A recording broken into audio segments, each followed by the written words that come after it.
All right. Morning, everyone. My name is Yann Charret. I'm an assistant professor at the Université de Montréal. Thank you for joining us today for the first contributed talks session. Before we hit it off with the 4 talks that we're going to be hearing about today, so what are the contributed talks? It's 4 thematically matched talks by trainees and junior scientists, and it's followed by a broad discussion with all of the speakers at the end. The talks will be 20 minutes each, and it will be followed by a longer moderated chat at the end. If we have some time between the presentations, you may be allowed to ask 1 or 2 questions depending on time, but otherwise we'll just run through the talks and then keep the discussion for the end. And the reason why we're doing the contributed talks is to enable crosstalk among CCN attendees for the cutting edge findings. We have a really good selection of talks this morning. I'm really excited. The first talk will be The Best Advice You Can Give by Sevan Harootonian. That will be followed by Humans Learning a Complex Task Are Picky and Sticky by Tiago Quendera. Then this will be followed by CONSTRUAL Set Selection and Rigidity in Planning by Mark Ho. And finally, Time Cell Encoding is decoupled from time perception in Deep Reinforcement Learning Agent, and this will be presented by Dongyan Ling. So without further ado, Sevan is here.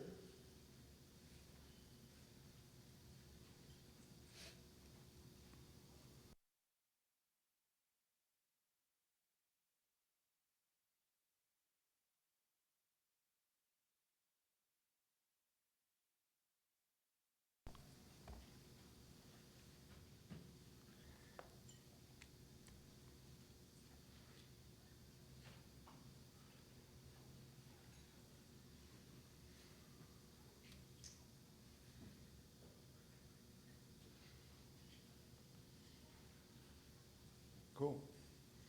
Test 1, 2, okay. Cool, so thank you everyone.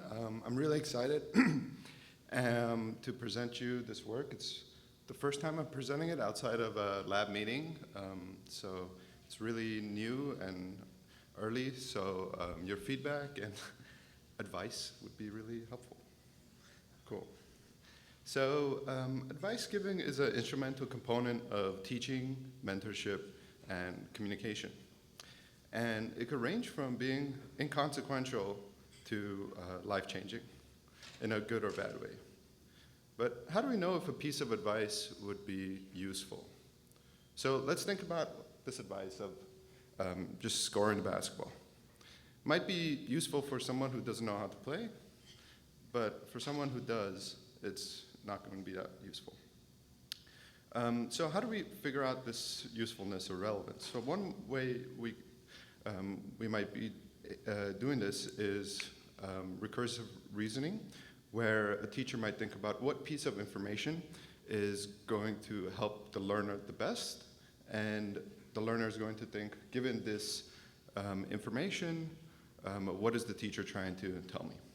And this is a really powerful method because it could handle this multiple levels of recursion. But one of the drawbacks is it doesn't really distinguish between learners. So it treats all learners as the same.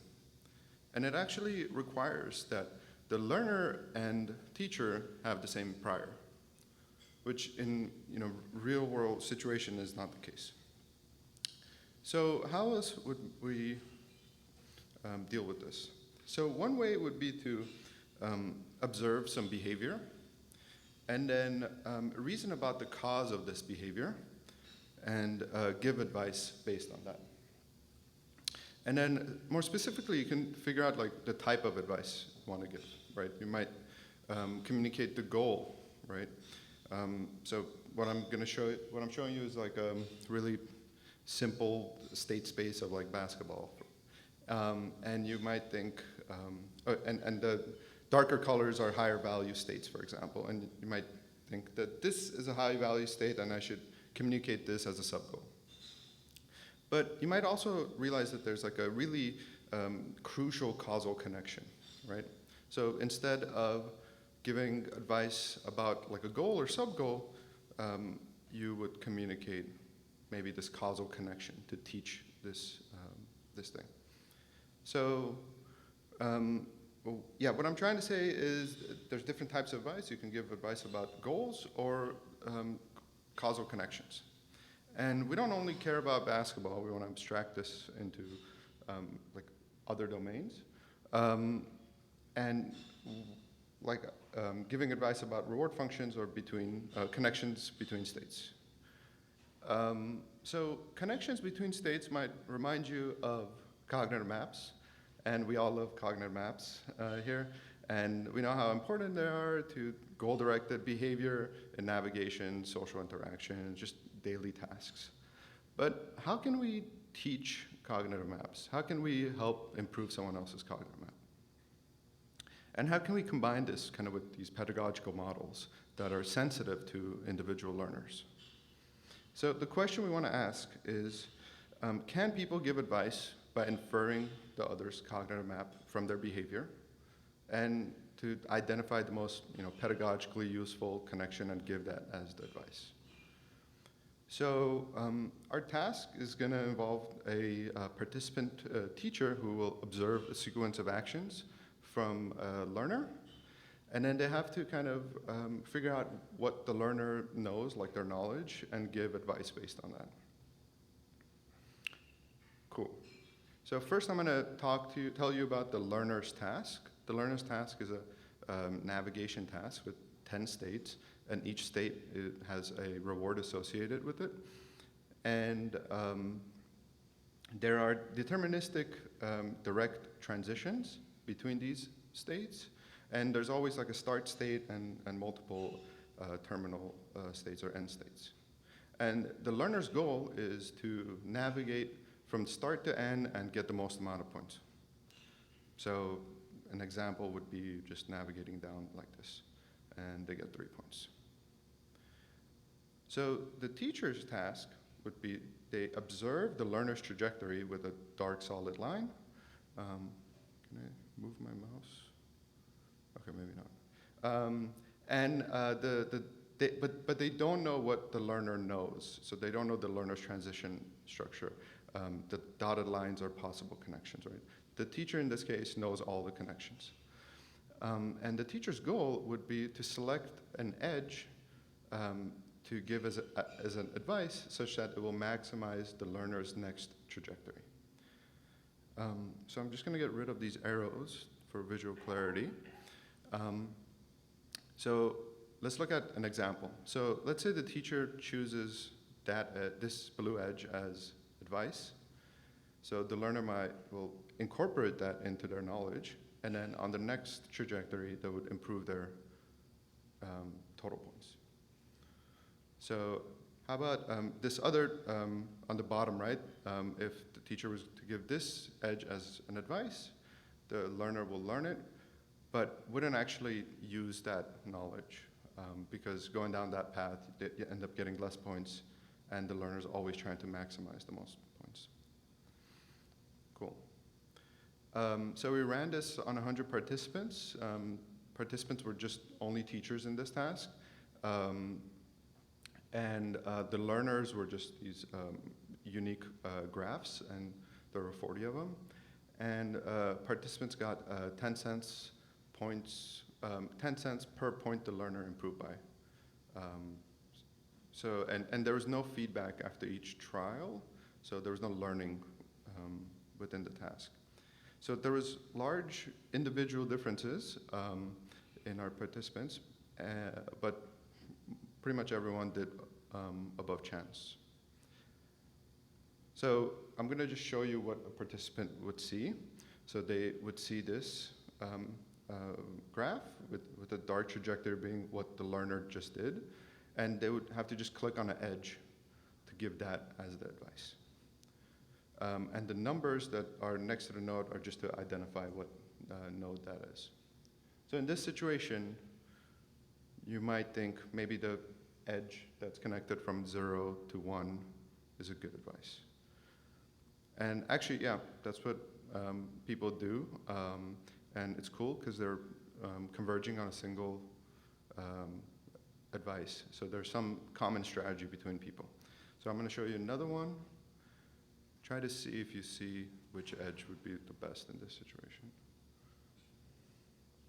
So this is what people did. I guess maybe I didn't say it. The darker red color is just higher number counts for that choice.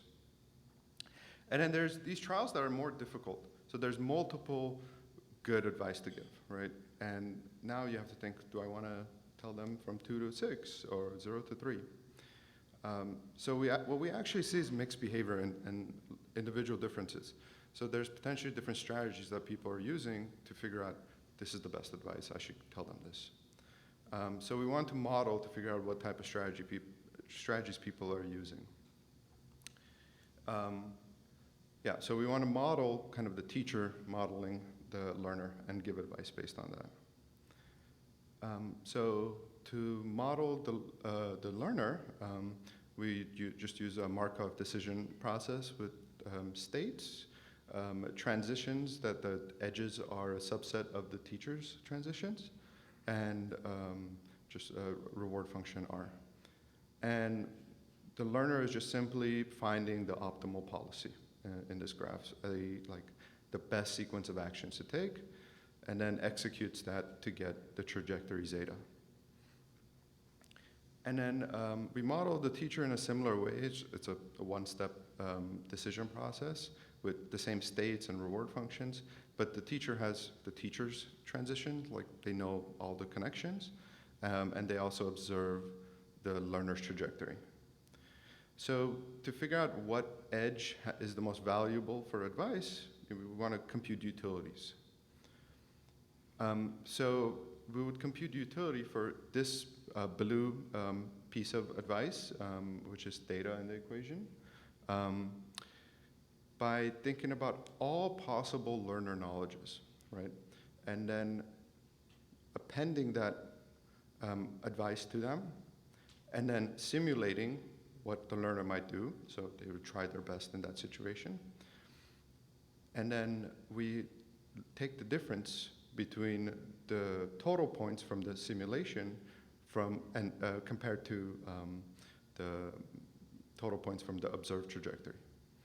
And we can do this for all pieces of advice, and we get a utility for each advice, and we can take its softmax or just take a max of that. Cool. So this is our prior-only mentor, because it considers all possible learner knowledges equally, right? And it doesn't really use their behavior to figure out something smart about their knowledge. So we created the optimum Bayesian mentor, where it conditions on what possible knowledge the person has based on what behavior they produce. And we use inverse reinforcement learning to do this by computing for each possible graph what is the probability that the trajectory that we observe is the optimal policy, right? And then we compute a new a new distribution that we use for computing utilities in the same way we computed utilities for the prior-only mentor. So to give more of an intuition, the prior-only mentor would give advice that is general for everyone maybe in the team, and the optimum Bayesian mentor give advice that's tailored for a specific person. So these are the graphs that I showed you earlier with the human responses, and I'm going to show you the simulations. So the optimum Bayesian mentor does a fairly good job of capturing participants' strategy, where the prior-only mentor, there's some mixed type of advice it would give. And then this is the other trial, and again, the optimum Bayesian mentor could capture this like a single best advice to give. But In the more difficult trials, it seems like it's only capturing one of the strategies. So people might have using multiple different strategies, and one of them might be this inference about the other person's knowledge. Cool. So we fit this with the softmax. The y-axis is negative log likelihood for the prior mentor, and x-axis negative log likelihood for optimum Bayesian mentor. Lower values are better here. And we see that like majority of the participants are better fit with the optimum Bayesian mentor. And actually, the higher performing ones are fit better with the optimum Bayesian mentor, where the lower performing ones are slightly better fit by the prior only mentor. And the dotted red lines are chance likelihoods. Cool. So optimum Bayesian mentor is cool. It could do this inference thing and figure out what the best thing is to do, but it's computationally kind of intractable to simulate through thousands of different knowledge possibilities and all the different types of advice, iterating over all the different types of advice. So we're kind of looking into how people might be doing this using some sort of approximation of resource rationale or some heuristic. And more future work is to incorporate pragmatics into this, how the learner models the teacher, and maybe integrates that information. Like, does the teacher have my best interest in mind? Should I integrate this information and not assume, optimum Bayesian integration? And another part that I'm really excited about is peer mentorship. Like, is having more knowledge always beneficial? Like, in this framework, actually, having more knowledge actually makes this inference process a lot more noisier. And you have to compute over a lot more different types of graphs. So I'm excited kind of to look through that and see if our theory kind of works in there. Okay, so in summary to this title, to give the best piece of advice, you should tailor your advice for an individual by making inference about what they know, what they don't know from their behavior. And if you think it's proper to formulate your advice in a way that it conveys causal knowledge. So I have a poster Saturday at 3:12, and yeah, bring your advice. And yeah, and I want to thank Mark and Yael for being optimum Bayesian mentors and helping me out. Nastasia, my RA, and all of NivLab and NivLab Plus members, and you guys for listening. Thank you.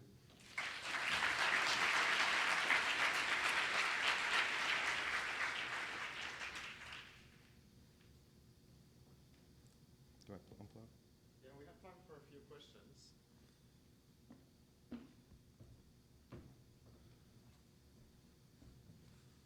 Yeah. Thank you. It's a very creative talk. So when I'm trying to do the exercise as a mentor, when you show the slide, I couldn't really infer what the trainee is doing. So I sort of just relies on, okay, they must have been doing the best thing they can, and then try to modify the trajectory a little bit. So I was wondering, so this is a sort of a human heuristic thing come in rather than doing the optimal Bayesian mentor thing.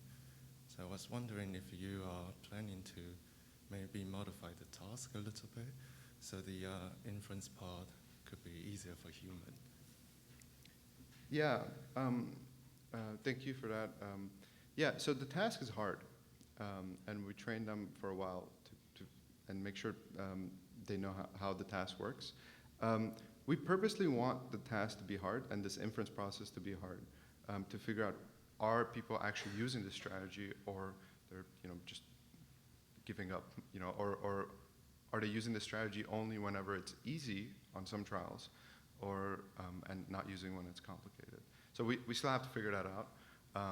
But yeah, previous work has done kind of similar things and really simple situations where the advice is kind of trivial.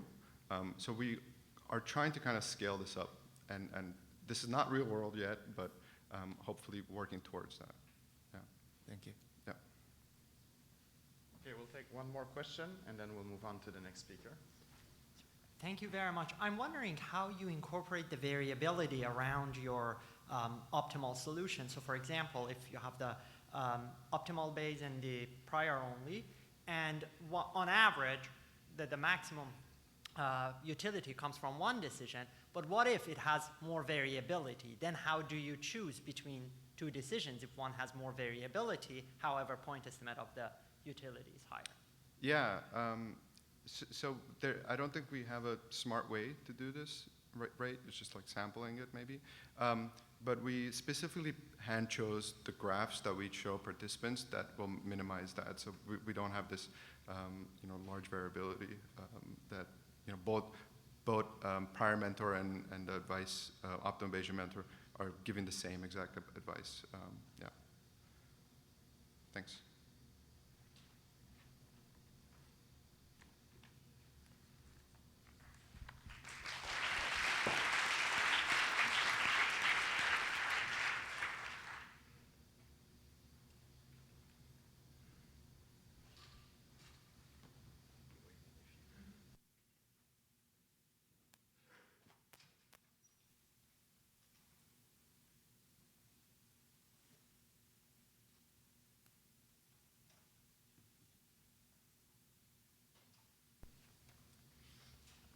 Hi, is this good? Yeah.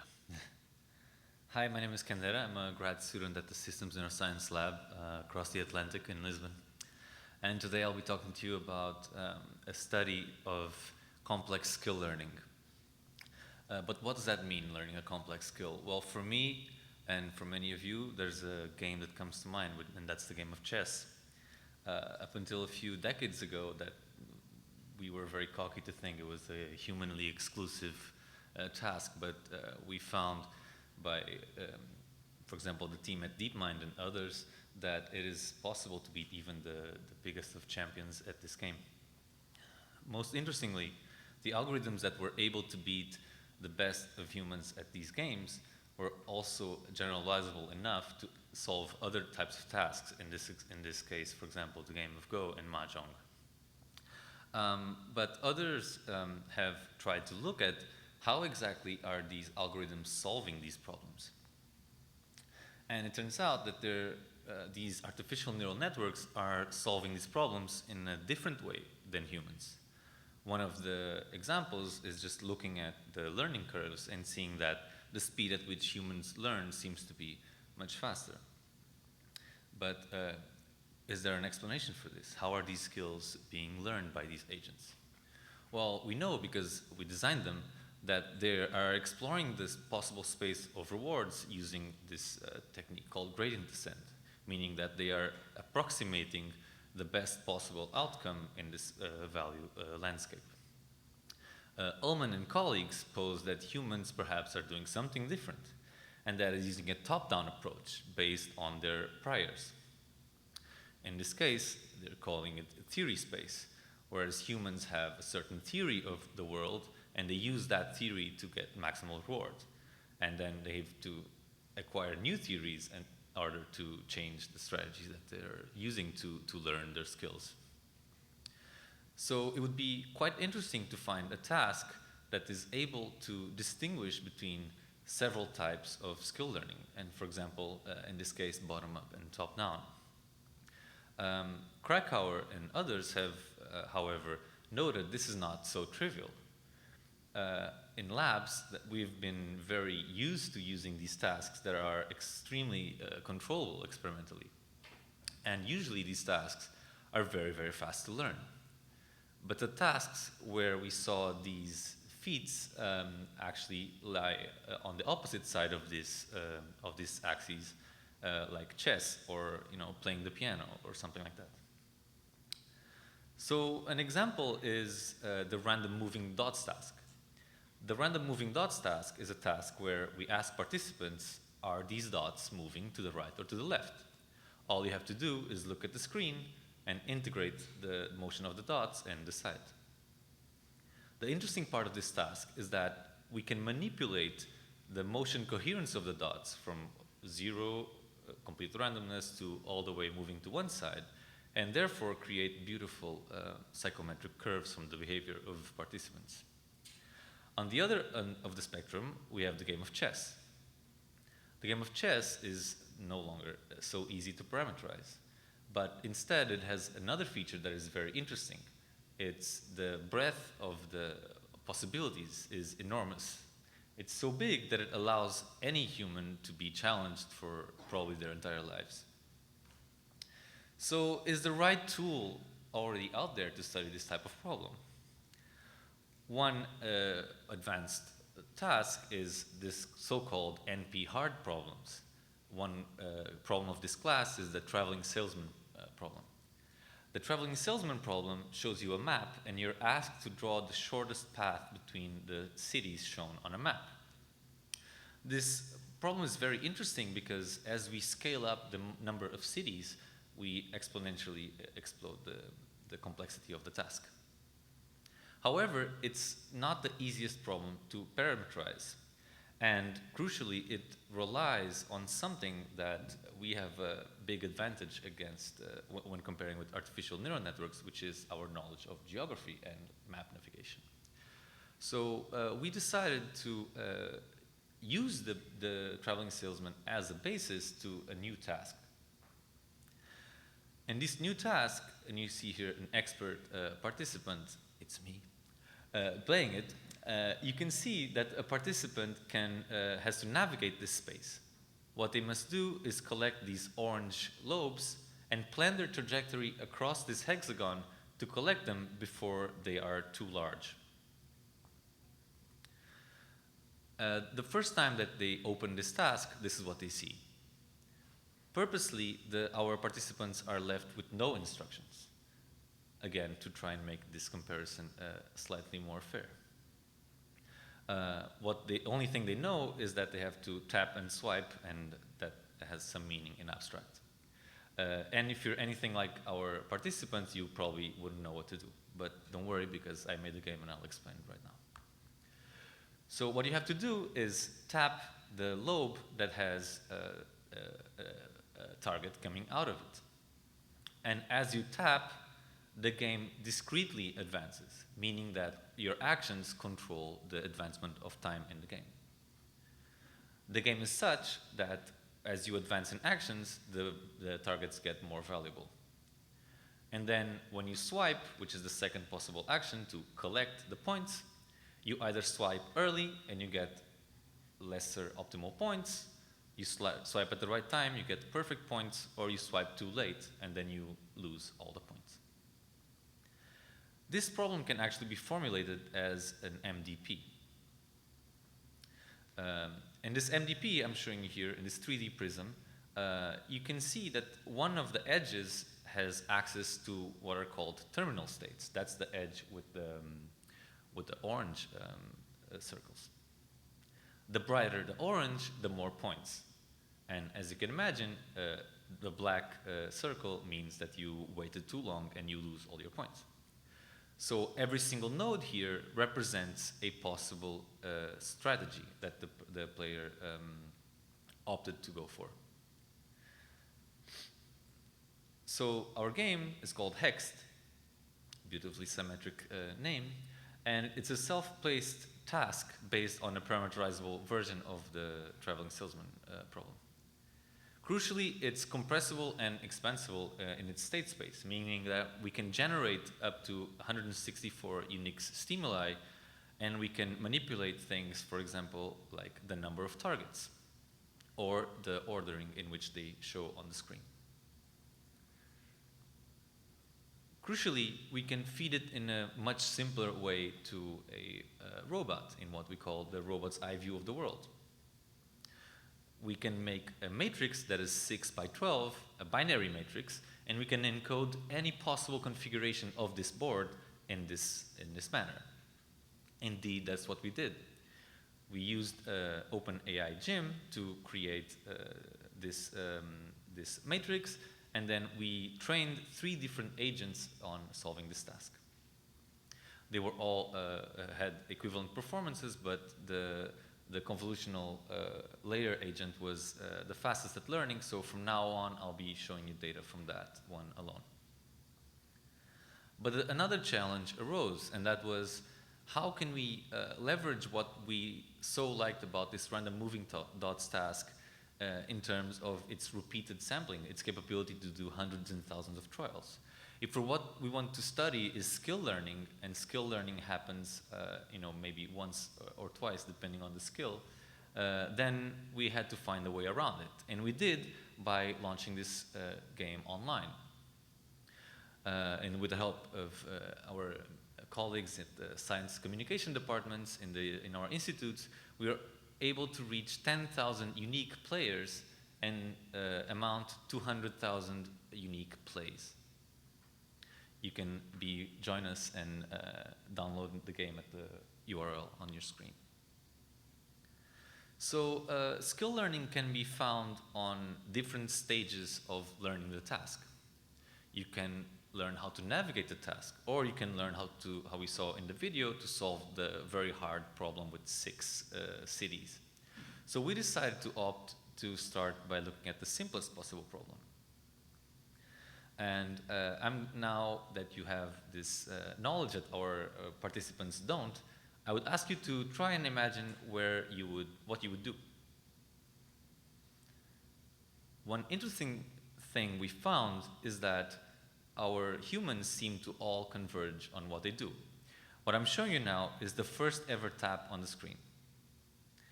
And we saw that, unlike what you would expect from a totally exploratory agent, humans seem to converge on a particular action, in this case, clicking the shiny thing on the screen,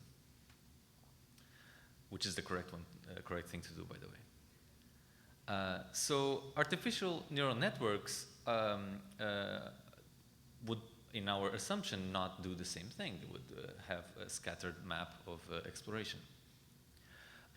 What happens then if, instead of looking at the first action, we look at a few actions? And from now on, I'm going to be showing you data from the first level, from the combination of all the trials of the first level. So if we look at the artificial neural networks, here you have, in this plot, all the possible paths that lead to terminal states, like we saw in the MDP. The terminal states are the states on the top, and the ones on the bottom seem to be more or less equally explored by these artificial neural networks. Now, you probably know by the title of the talk, humans are a bit more picky. And they do so, we claim they are, because they don't explore the space equally. They actually prefer certain routes over others. And those are the routes that lead most to the terminal states, now signaled in circles. So what happens if we look at those terminal states? So if we look at the probability of being rewarded for an agent, we can see that they use a unimodal distribution, meaning that, of course, with an overrepresentation of state 0 reward, which is because there's so many more states that lead to no reward than to reward. Other than that, they seem to explore the space in a unimodal fashion. If you look at humans, they seem, again, to be picky. They are preferring to opt for reward state 1 or eventually reward state 6. Now, instead of that, we look at the policies that they're using to do so, we can look at the transitions between the current state and the probability of choosing a future state, given that you are in state 0 now, for example. And if we look at the artificial neural networks, we see that it's somehow of a scattered cloud. If we instead look at what humans are doing, we see that they seem to be sticky, meaning that there's an overrepresentation of this diagonal. If you are currently at state 1, you are most likely to keep choosing state 1 in the future. So then we wanted to look at the performance in these tasks. And the first thing we looked at was the number of level attempts it took to solve this problem. What we saw was that there were two different distributions of the probability or the frequency of the number of level attempts it took for artificial neural networks in red and humans in blue to solve this task. And if we look at some example subjects, we can see why. So our artificial neural networks seem to be, I'm calling it slow and steady learners. Maybe slow is not the good word, but they're steady learners.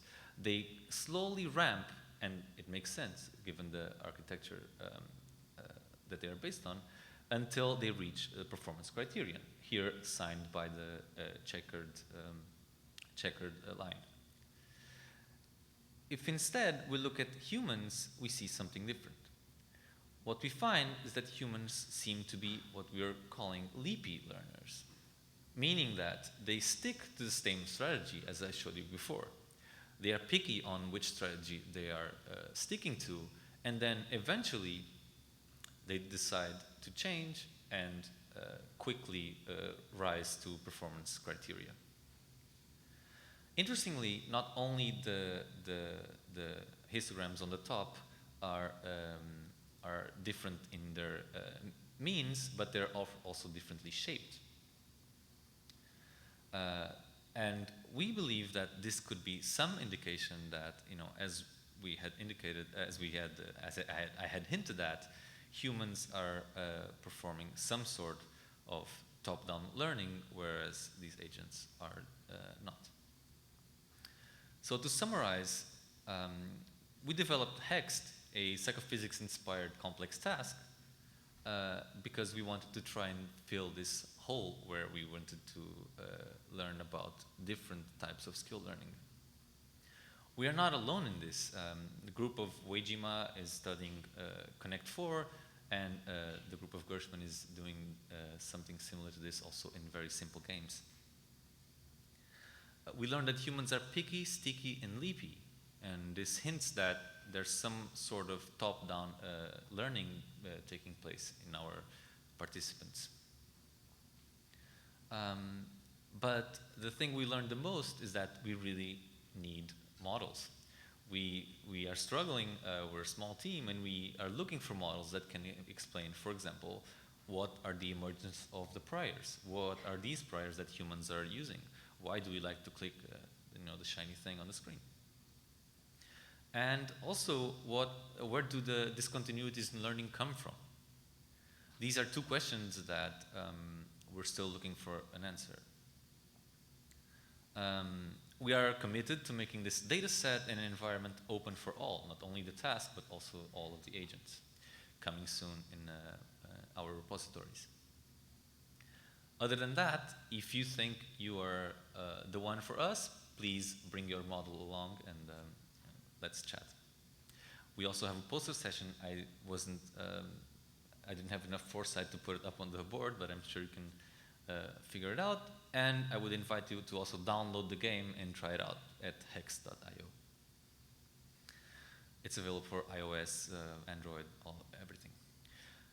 With that said, I would like to acknowledge all my colleagues that helped make this work possible, especially Gautam, who's my supervisor and close friend, Marta, who was a technician involved in the lab, in the project, and everyone else for advice, and you for paying attention. Thank you so much.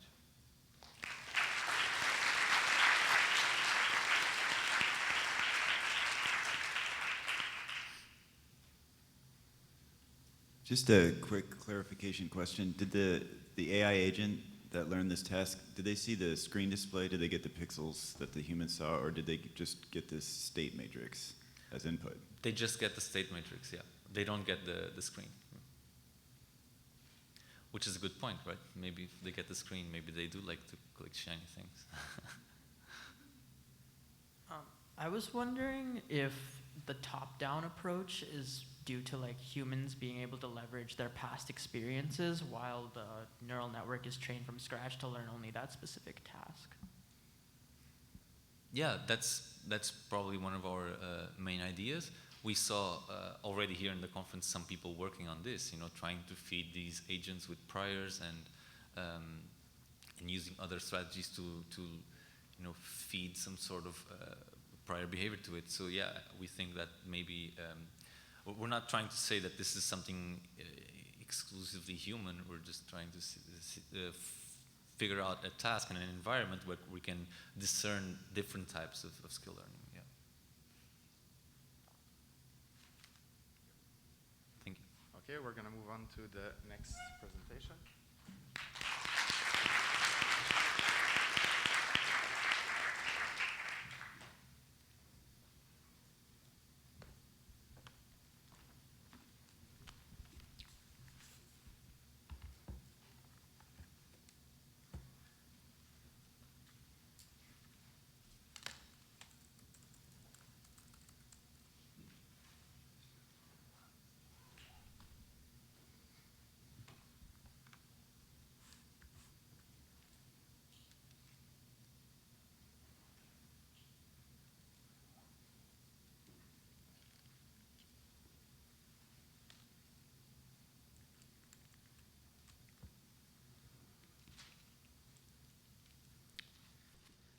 Awesome.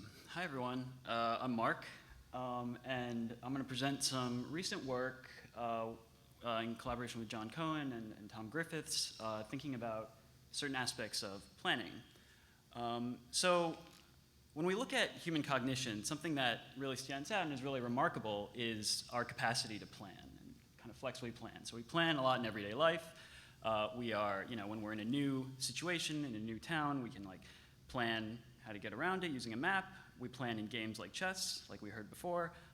We plan when we kind of create new recipes, kind of reassemble things to create new recipes. And planning is very remarkable and special and important because it really lies at the core of our capacity for behavioral flexibility. And this is kind of often contrasted with the idea that there are habitual behaviors versus goal-directed behaviors. It's kind of classic distinction between habits and goals in psychology and neuroscience.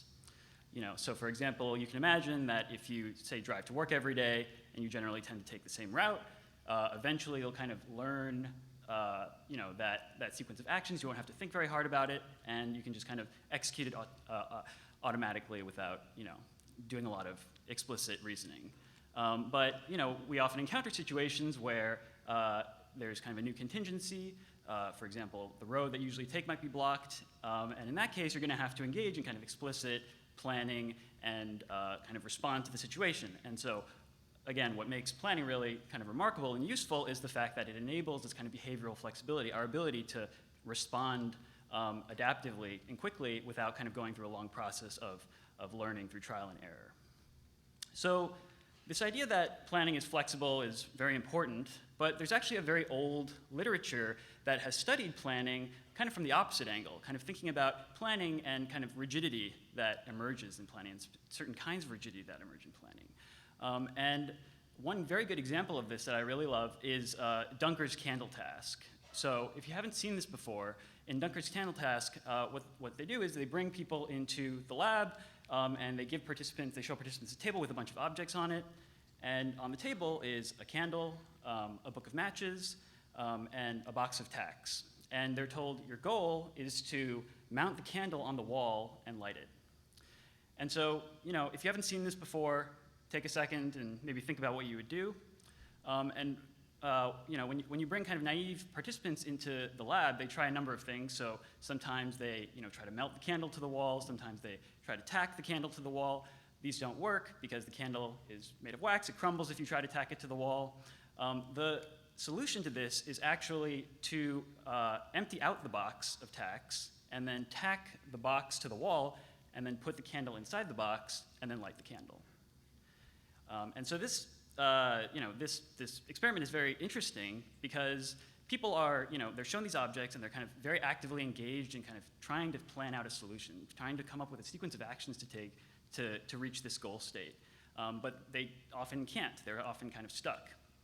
And one kind of very interesting explanation for this is the idea that people are kind of forming the wrong representation of the problem as they're solving it, kind of planning within the wrong kind of set of causal interactions when they're solving this task. So for example, in particular, people are kind of thinking of the box as a container for the task and not as a support. And so they're kind of stuck, kind of functionally fixed, it's often called, on a particular way in which to think about the affordances of the box. So as I said, there's kind of this old literature on these ideas, kind of things like Einstellung effects, functional fixedness, and more generally, kind of aspects of impasses and insight in problem solving. And we can kind of think of this as reflecting a kind of tendency towards conceptual rigidity that can occur in planning. And, you know, we want to, you know, if we want to understand kind of the full scope of human planning and human intelligence and human behavior, we need theory, we need accounts of planning and the mechanisms that can explain both our capacity for behavioral flexibility, but also this tendency towards what I'm calling conceptual rigidity in these types of scenarios. And so, you know, there's obviously a lot of work on planning, and, you know, a lot of kind of our thinking about planning really goes back to this kind of classic computational formalism developed by Newell and Simon in the 60s and 70s, this idea of kind of heuristic search over a model of a task. And so this is a kind of cartoon version of that where, you know, you have a decision maker and there's a task out there in the world, something like chess, and there's kind of the rules of chess, things like how do you move the pieces, how do you win, and then the decision maker kind of takes that representation and performs computations with that, searching through a tree, for example, or something like that. And then they get a plan, and then that's what leads to actions. Recently, we've been interested in kind of expanding this model and kind of building, kind of thinking more directly about the role that representations play in this planning process. And so, you know, in the classic Newell and Simon model, there really isn't an account of like where the representation of the problem comes from that you're actually doing planning over, other than it's just the one that's in the world. And so in this, in recent work, we've been kind of looking at this idea of what we're calling value-guided construal. This idea that there's a process of kind of forming a model of a task, and that's being done actively in concert with this kind of classic notion of action planning and selection and search over a model. And so the kind of basic idea behind this value-guided construal model, I'll kind of walk through because it's important for kind of understanding how we're approaching these kind of functional fixedness-like effects. The basic idea is to think about this formation of a task construal, of a representation of a task to do planning on, as a kind of value-guided choice. And so we can define a kind of utility function or value function for different models, different representations of a problem with respect to the problem, the task, tau here. And it's divided, it kind of is divided into two factors. One, which you can call the behavioral utility of construal, and the other, which is the cognitive cost. So I'm going to talk about a very toy example here, just to kind of give some intuition for what's going on and how this works. I want you to imagine that you are riding a bike. You have a bike. You're trying to bike around town. And this is the town that you're biking in. And you're in some start location and you're trying to get to a goal location. And so we can ask, okay, what's a good representation for doing planning in here, and how can we evaluate it? And you could in theory use this representation. You could use this very detailed photograph, satellite photograph to plan in. And if you had enough time, all the details are there. You kind of work out, okay, what's the right bike path to take to get from where I am to my goal state. And so in some sense, it's very behaviorally optimal. This is a good kind of behaviorally useful representation. But on the other hand, it's very cognitively costly. It has a lot of details that you don't really need to think about, like the color of the trees and stuff. So we can say this particular representation, it's very high in behavioral utility, potentially, but very low in cognitive cost, or very high in cognitive cost. What you really want is something like a map. So for example, I could give you this map, a map of the roads in town. And this is useful because it's much easier to work with, and you can use it to kind of plan a different route. But the problem is that this particular representation, even though it's simpler, it has better cognitive cost, it's actually not useful from a behavioral perspective because you'll end up on the roads with the cars, and that's not ideal. And so what you really want, maybe this is obvious, what you really want is a representation of something like this, the bike lanes around town. And the idea is that this is useful because you can plan a good path. This has the right information, but it also doesn't have a lot of unnecessary information that you need to compute a useful plan. And so it has a good cognitive cost. And so just to kind of take stock of this, we can kind of think about, okay, for a given representation that we use for planning a given model, we can think about what is its behavioral utility. If I were to use this to plan and then put that plan in the real world, how would it do? And we can also think about the cognitive cost. And there are representations that have better or worse utility, better or worse cost.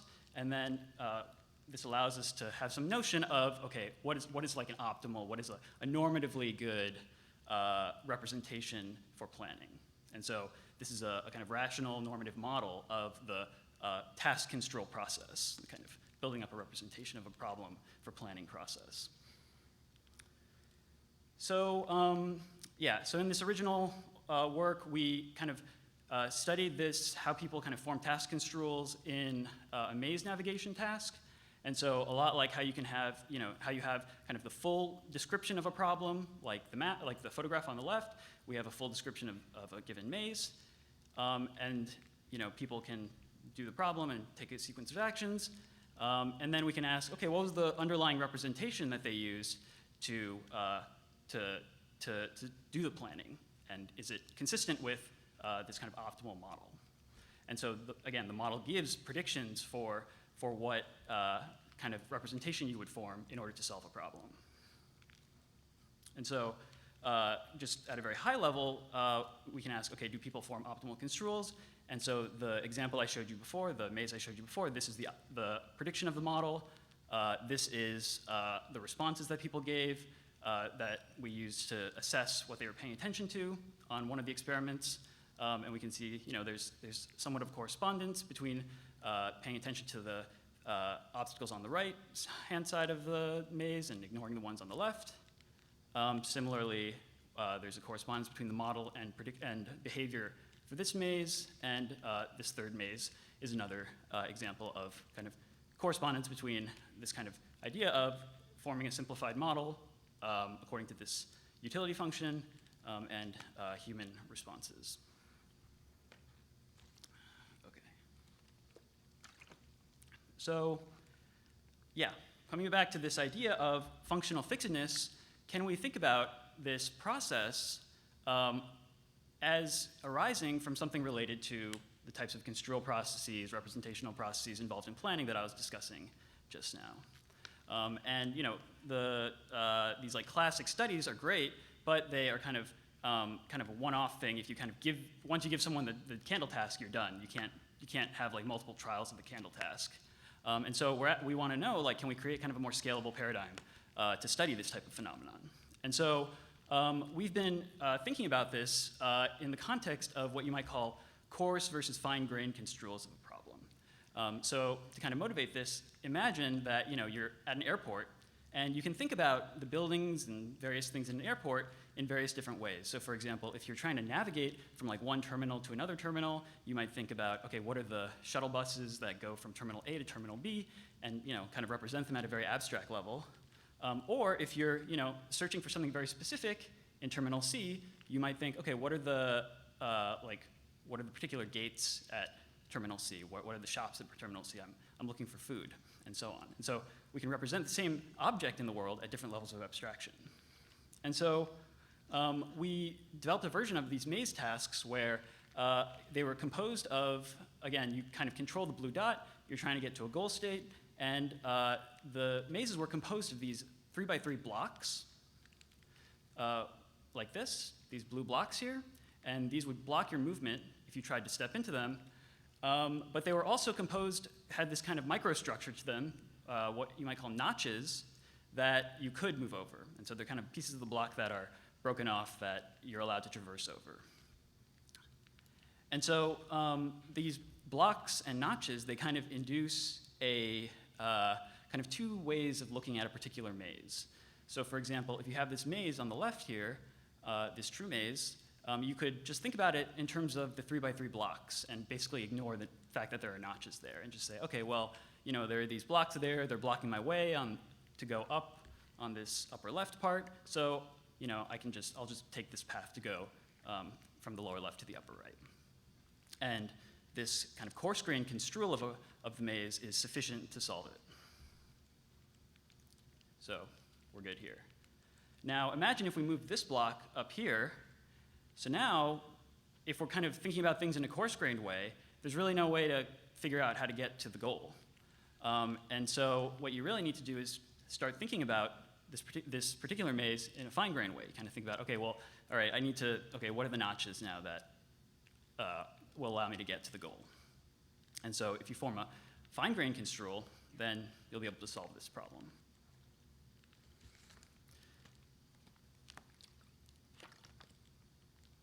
So we designed this behavioral experiment with people where we came up with these two sets of training mazes.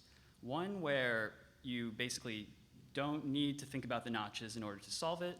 The notches are there, but it's not really that critical for you to think about them to solve it, like in my previous example.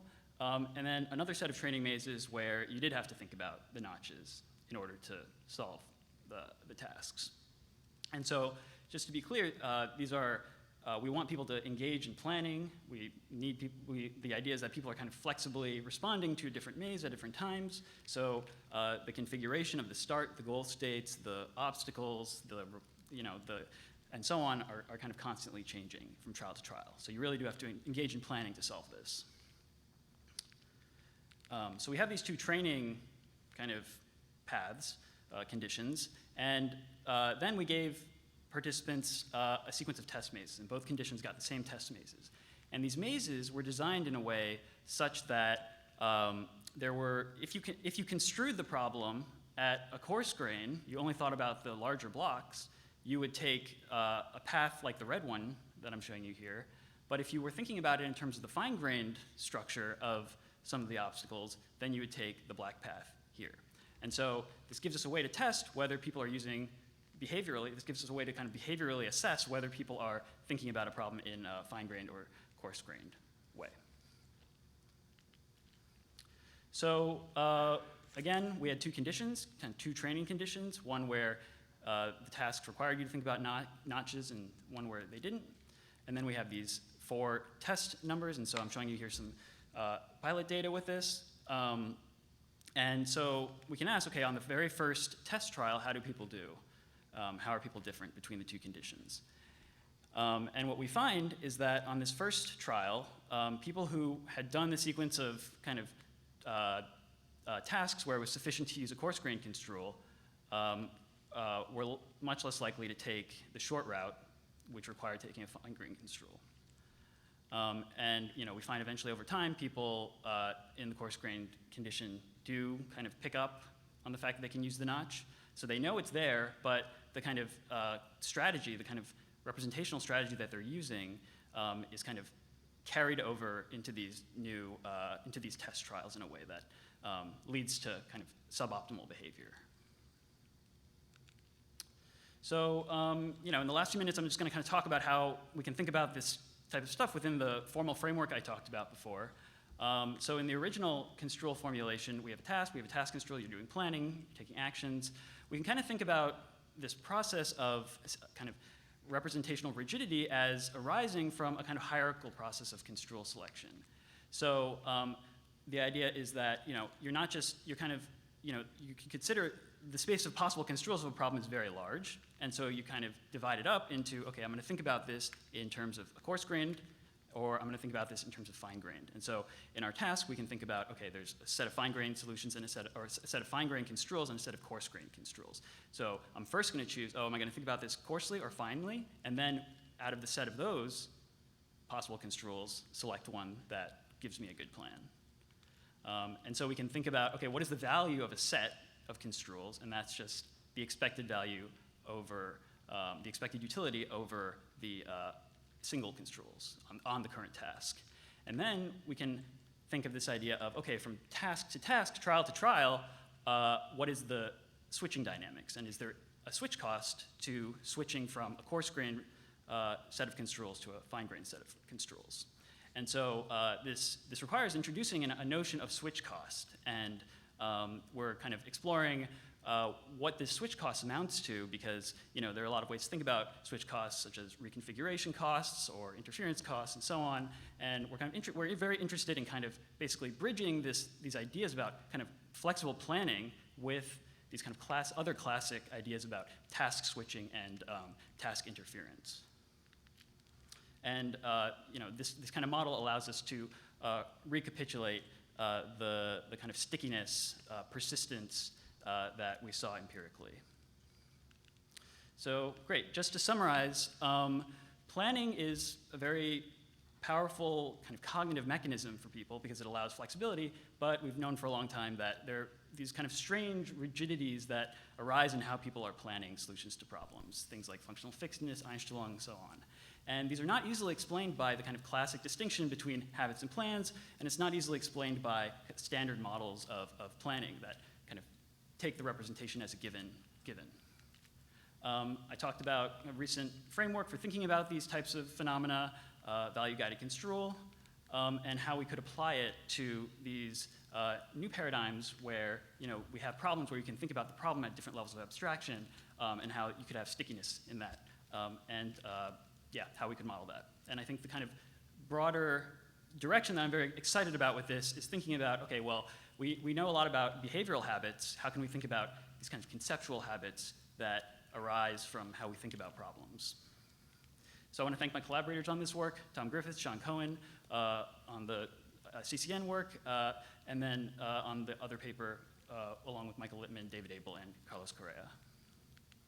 Thank you for listening, and happy to answer any questions.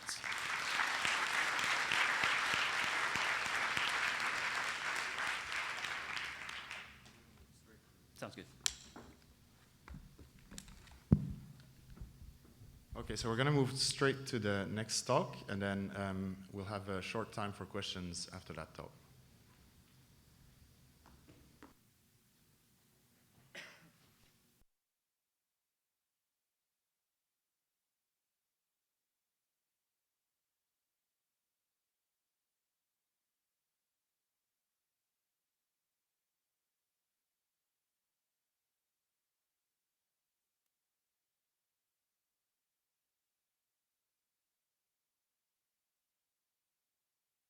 All right. Hi, everybody. My name is Dongyan Lin. I'm a PhD student at McGill University at Mila. And today I will be presenting our work titled Time Cell Encoding is Decoupled from Time Perception in Deep Reinforcement Learning Agents. And so to start this presentation, I'm going to run a little experiment on all of you.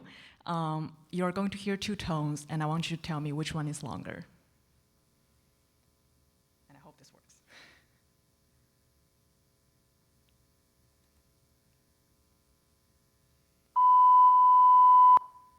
So that was the first one.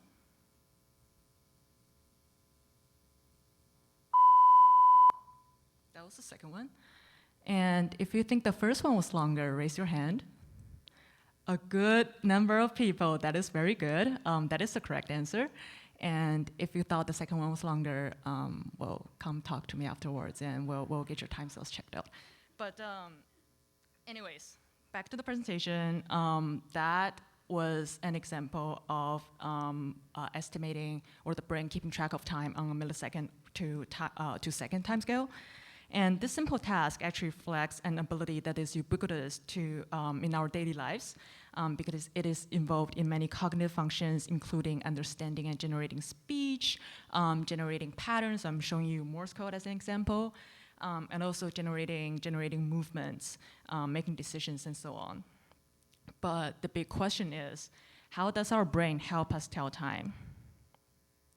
And so in line with the cognitive functions that I just mentioned, one type of cells called ramping cells have been discovered in many regions of the brain, including, so there's frontal cortex, striatum, parietal cortex, and secondary motor cortex, which are mostly brain regions that are involved in decision-making and motor functions.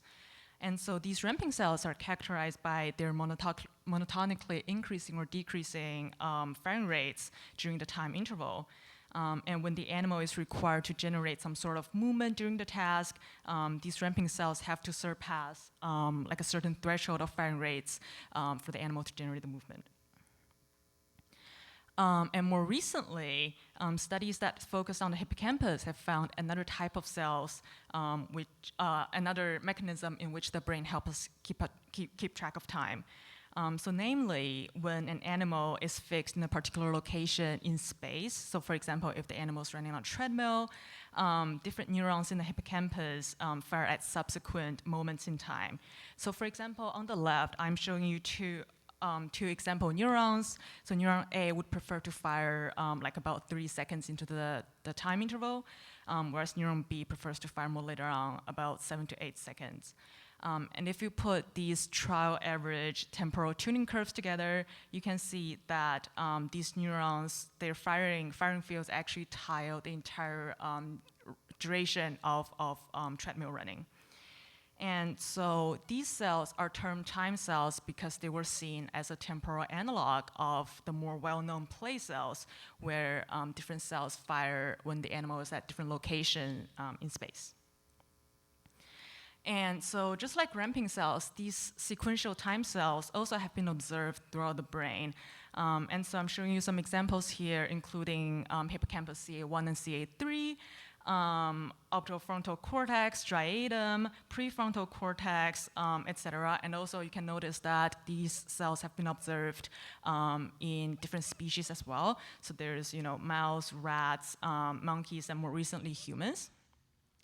So what this suggests is that there is not necessarily like a specialized time sensing organ, but instead time processing could be an intrinsic property of neural circuits throughout the brain. And what really motivated our study that I'm presenting today is this recent study done on rat striatum. So in this study, the rat experiences 2 vibrations of different intensities, and they must make a decision based on whether the first or the second vibration was longer. And so, for example, on the right here, if the second vibration was longer, the rat is supposed to poke like the right nose poke to receive a little reward. And so they found that even though the rats can successfully perceive the duration, the perceived duration is not necessarily reflected in the ramping neural activity. So in other words, the ramping activities reflect absolute time instead of relative time.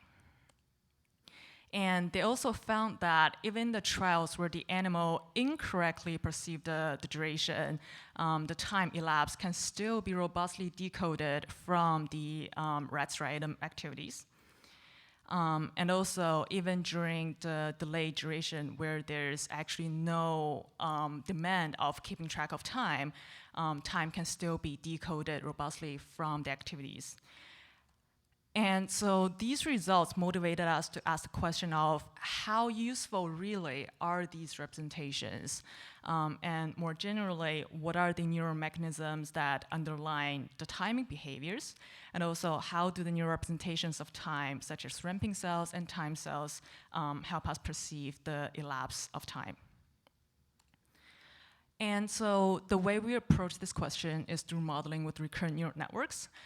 So a line of research has shown that if you train an RNN to reproduce some sort of pattern, you can actually do that with supervised learning. So what I'm showing you here is the RNN can be trained to reproduce this kind of sequential time cell pattern. And more recently, studies have shifted towards optimizing the RNNs on some cognitive tasks that you would normally train the animals on. So for example, 2FC, et cetera.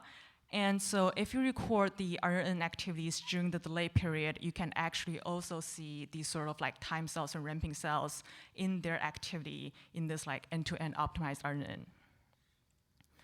And in our study, we used an approach that is even more similar to the animal training paradigm, which is through reinforcement learning. So to this end, we simulated the cognitive task that was used in the rat striatum study that we just introduced. And so in this study, the agent, the RL agent, will experience a stimulus for a duration of T1, and then they will experience a delay period, and then they will experience the second stimulus for a duration of T2, and then they must make a judgment of which one is longer, whether T1 is longer or T2 is longer. And if they judge correctly, they will receive a little reward. And T1 and T2 are randomly sampled from one of these 7 possible durations. And so the reinforcement learning agent that we used is a simple actor-critic agent, where in each time step, the agent receives a state or the observation of what the stimulus is. And then it's going to be passed through an LSTM network, and then that's going to give you a policy of like what action you're supposed to take given this state, as well as a value, which is what is the expected reward that you should get out of the state. And so our model showed that after a certain amount of training, the agent can actually solve this task as indicated by this almost perfect percentage of correct responses here. And also, just like the animals, when the difference between these two stimulus that you're supposed to compare are bigger, the accuracy actually gets higher and higher. And so what we did is that we recorded the activities of the LSTM or the recurrent units in the DRL agents during the 2 stimulus presentation. And what we found that, so I'm showing you here 2 example units from the LSTM layer.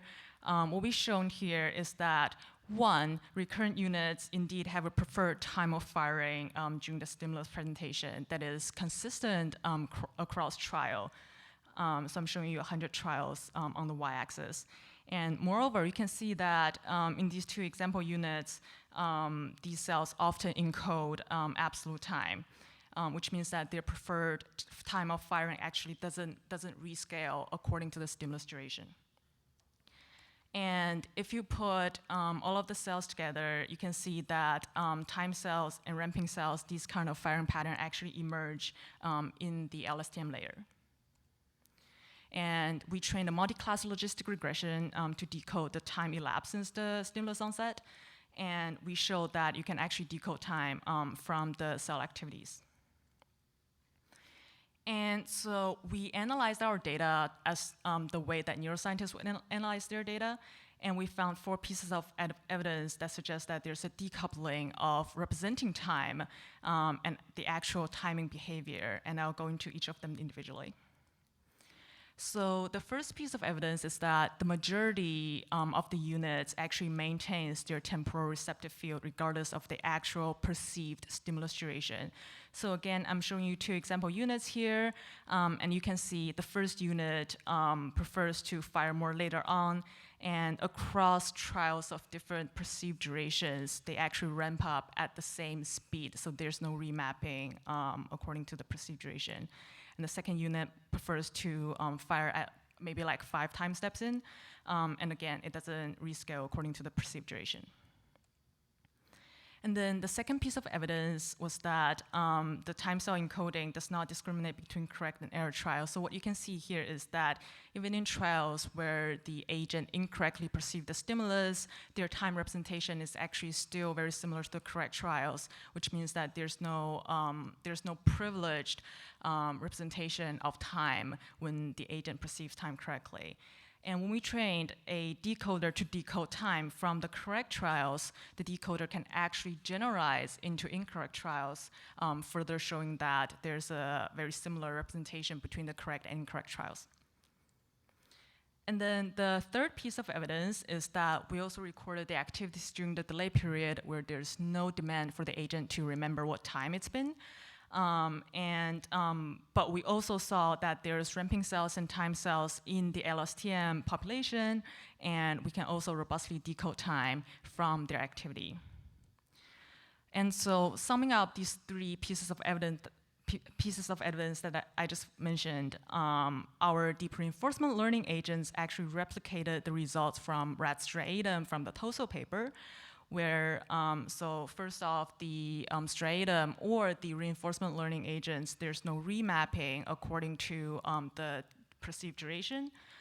And also, the time representation does not distinguish between correct and incorrect trials. And lastly, even in the interstimulus delay where there's no need to keep track of time, there's still a robust encoding of time, which suggests that there's a decoupling of representing time and actually keeping track of time on behavior level. Lastly, we performed targeted lesion studies in silico, where we first identified ramping cells and time cells based on their activity patterns, and we selectively inhibited some of these cells during the timing tasks. And so what we found was that it does not matter what type of cell you inhibit. It only matters how many cells you inhibit. So in other words, individual time cells or ramping cells do not show a privilege in supporting the behavior of timing, because lesioning these cells actually leads to similar performance drops as lesioning random cells in the population. And so then we asked the question, how might the reinforcement learning agent solve the timing task if it doesn't necessarily rely on individual time cells or ramping cells? So we speculate that there may be other ways to carry the time information in the network. So for example, the agent might take different actions at different time steps, and they might use that as a strategy to solve the timing task. And also, just like the brain, we also need to consider the potential downstream readout mechanisms that might read out from the entire population. And moreover, even though our study suggests that time cells and ramping cells individually might not contribute much to the timing behavior, they may, like the whole population may partially contribute to solving the timing task, as suggested by our lesion studies.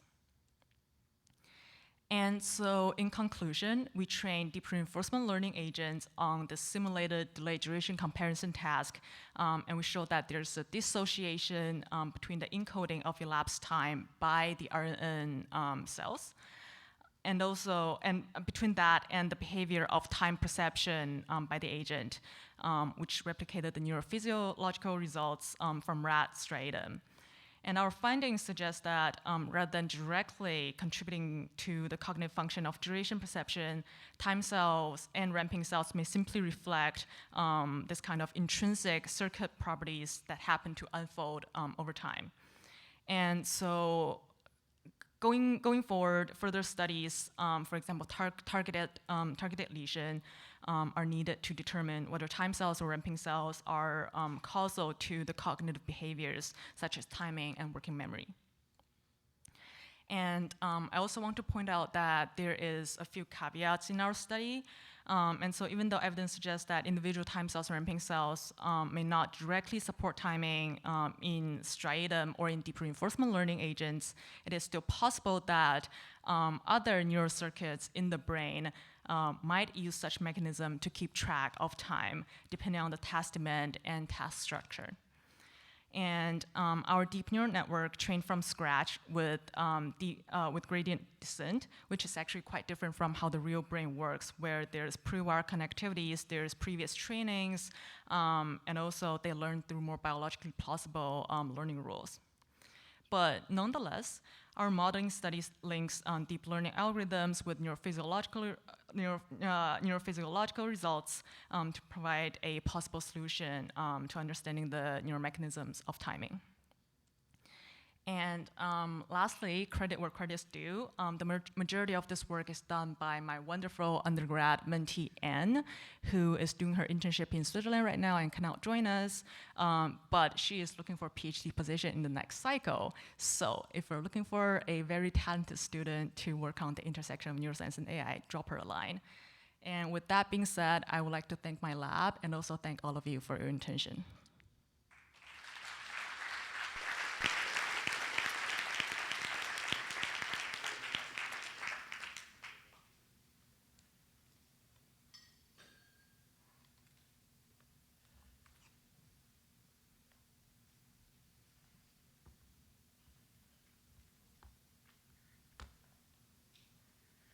Jump into the question? Yeah, so we'll have about 5 minutes for general questions session, so you can direct your questions at any of the 4 speakers. Let's start with over there. Yeah, hi, thank you for the talk. Maybe I have a question about rampant cells. Maybe you mentioned this during the talk, I didn't get it. When I think about time, it seems to me as a pretty abstract concept. I mean, the way I see it, time doesn't really exist. It's like a concept that we make up. What maybe exists is changes in the world. So my question is, or better, if you look, for example, at, you mentioned space cells, they, like the information that the organism probably uses to encode spatial information is visual perception and maybe memory. But when it comes to time, what is actually, because time is not an entity, so what is actually the perceptual and or cognitive information that the organisms perhaps uses, which then in turn correlates to time? Could it be maybe like physiological things like cyclical heartbeats or stuff like that? Or do you think that what is actually encoded is time itself? That is a very good question. And also, a lot of people argue that time doesn't exist, clocks exist. But I mean, I think right now the evidence, either biological evidence and also modeling evidence, sort of suggests that instead of encoding time per se, these time cells actually encode behaviorally relevant variables that sort of unfold over time. And yeah, so I think that is a very good point of how to dissociate whether it's encoding timing alone or behavioral relevant variables. So I think that really depends on how you design your task.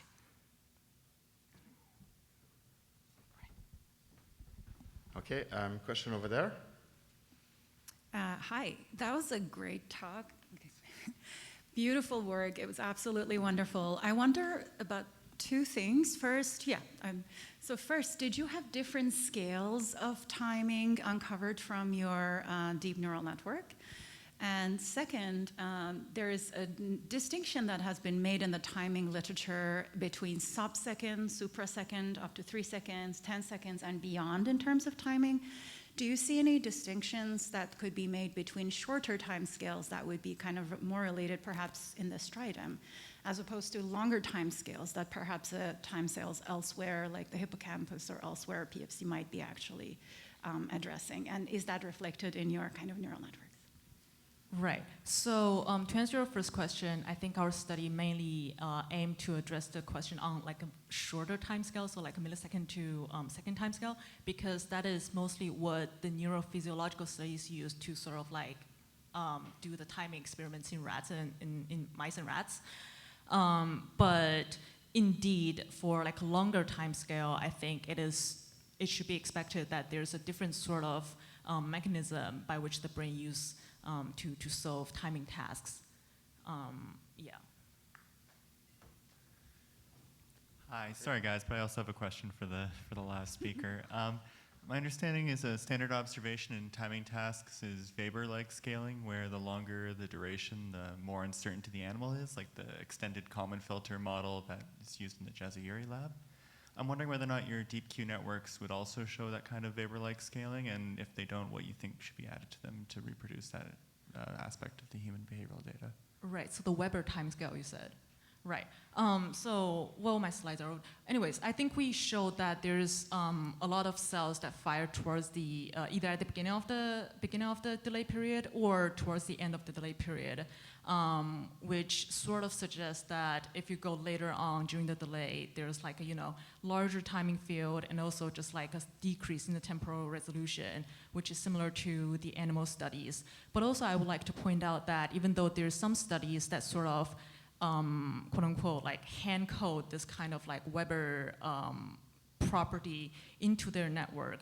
Our network is like trained completely end-to-end on this task and show this sort of property. So there's like a slight distinction in there. Yes, the waiver emerges. That's really interesting. Thank you. Right. Thank you. Roderick? One more time question, I'm afraid. I loved all 4 talks. In the auditory system, there is the coding of time shows a kind of asymmetry in that the cells encode timescale, duration of sounds that are that length or shorter. So there's a kind of asymmetry to the coding. It's like things, yeah. And there's a very easily behavioral way to reveal that, which is you present a single target amongst lots of distractors. It turns out it's really easy to detect a long target amongst lots of short distractors, but very hard to do the reverse. So just wondering, I don't know if that applies in the rat stratum, but maybe that could provide an additional diagnostic that would allow you to to probe the representations in these 2 models. Right. I'm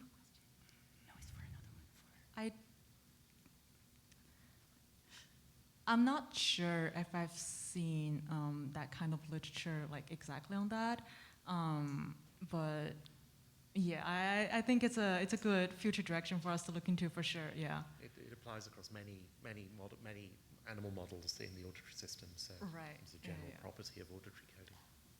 Thank you. Thank you. If we have, okay. Fortunately, this one is not for you anymore, so hopefully. Fortunately or unfortunately, if one stays in academia long enough, one gets to say something that's more of a comment than a question, so I apologize if that annoys anyone. This is for Mark Ho. There is a conflation of first-person navigation, which is what we mean by navigation in the field of RL, or in navigation since Edward Tolman, navigation in mazes, and looking at a bird's eye view and not needing to hold that information as a cognitive map in mind because one sees that environment entirely the whole time, which we have done back and forth emails about, which is in your Nature paper. I think just for members of the audience, perhaps it would be helpful to think critically about whether that conflation that happens in that paper might pertain to sort of other senses in which there could be improvements in that field. One potential and constructive feedback on that would be if there was actually someone who would see the map with walls or such and then have to personally navigate the maze in first person. Because in absence of that kind of mapping between the bird's eye or allocentric view and the egocentric or the first person navigation, the wonderful and very intuitive examples of biking or the airport that you provided wouldn't fit with what you actually showed. And it's a kind, constructive, collegial comment in the field. And if tomorrow people come to the tutorial or to the keynote, maybe we can discuss these things more constructively with code and in person. Just a comment, but please go ahead if you want to address anything.